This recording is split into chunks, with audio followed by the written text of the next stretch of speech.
Hey, I'm Gregg Bossen. I'm a CPA that specializes in nonprofit organizations. I also own QuickBooks Made Easy for nonprofits.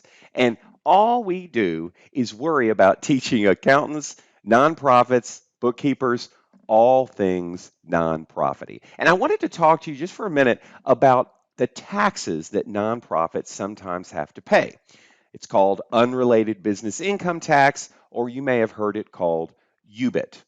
And a couple things I wanted to share with you. One is how UBIT came into being, which I think is really cool. But of course, I'm an accountant and I'm a geek, so take that with a grain of salt. And also to give you just kind of a bird's eye view of when a nonprofit may have to owe tax. And that's important because some of you have clients that are nonprofits, and we all have friends that are board members that are always asking us. So this is really cool. How did it come into being? Now, if you are mad about nonprofits owing tax and you don't think they should ever owe tax, all you have to do is get back in a time machine and go back to before 1950. Because before 1950, nonprofits, as long as they used the money for charitable purposes, they were cool and they never really had to pay tax. Okay? So, something really interesting happened in 1946. Okay? The owner of the Mueller Pasta Company, Henry Mueller, in 1946, this is kind of sad, but he passed away, and we all pass away. But he loved New York University. And so his heirs decided, well, we want to really do something for his beloved New York University. That's what he would want. And so instead of just giving money that Mueller Company made to New York University, they said, wouldn't it be better if we could just give the Mueller Company itself over to New York University? And then Mueller Company wouldn't have to pay taxes anymore because it's underneath a charity.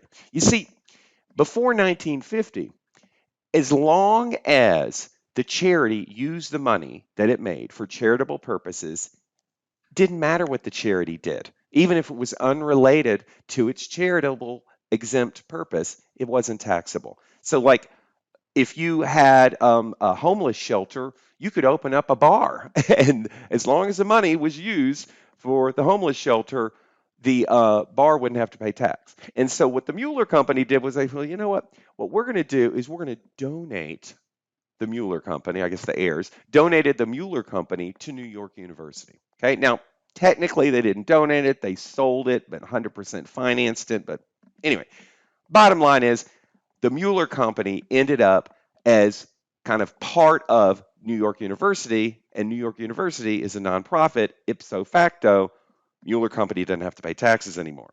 And so that's what they did. And the Mueller Company stopped paying tax in 1947. Well, the IRS was not happy about this. They're like, we used to get taxes from the Mueller Company. Now suddenly we don't, even though they're doing the same thing because they're underneath NYU. Well, this seems unfair. And they sued and they won. But then it was appealed and they lost. Okay. And they should have lost because there was nothing in the law that said what you were doing to make money had to have anything to do with your charitable purpose. Again, making pasta, having a bar, whatever, doesn't matter. You don't have to pay tax if you're a charity.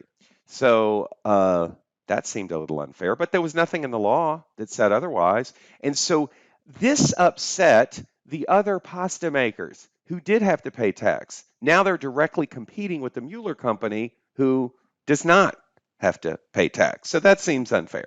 And so they lobbied Congress.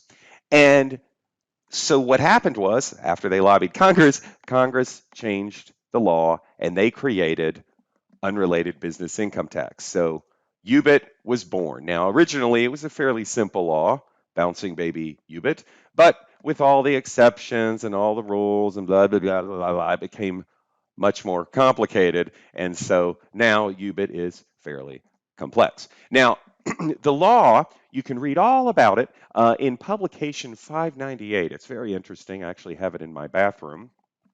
But essentially, It taxes activities that a nonprofit is doing that are unrelated to the organization's tax exempt purpose. Okay?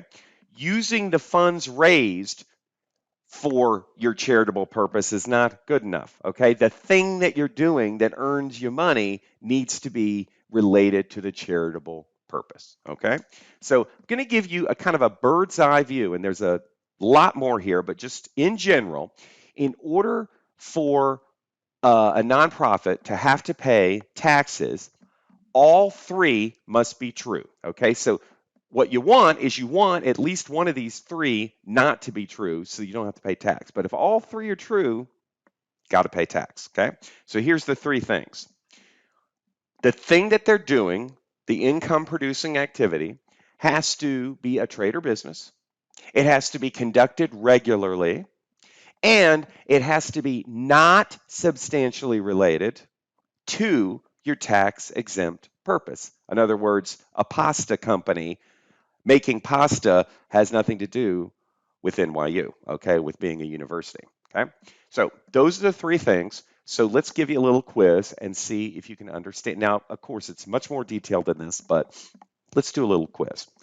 Now, again, not substantially related means to the tax exempt purpose of the organization. It doesn't contribute importantly to the tax exempt purpose of the organization. And it's a facts and circumstances test. It's kind of blurry. You got to kind of look at it.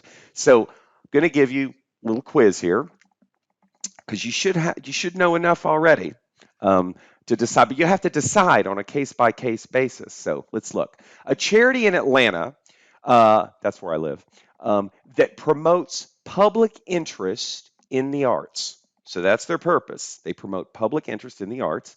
They rent apartments to artists in the building that they own. Okay? Is that substantially related? Okay? Now the answer is no. Housing artists does not stimulate public interest in the arts. Okay, it helps the artists, but it doesn't stimulate public interest. So it's not substantially related, so therefore may be subject to UBIT. Whereas a different charity, this is a charity that trains artists via a residency, hint, hint, program. They rent apartments to the artists.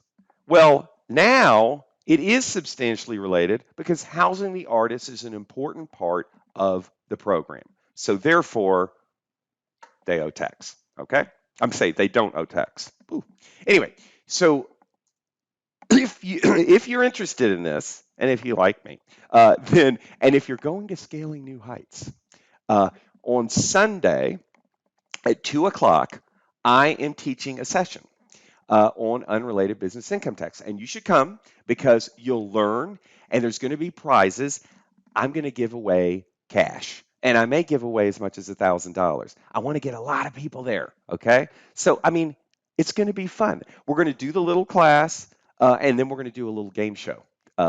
And the winner of the game show is going to get money. So hopefully you'll come. There'll be lights, there'll be sound. I'll be there. And hopefully you will too. Catch you later.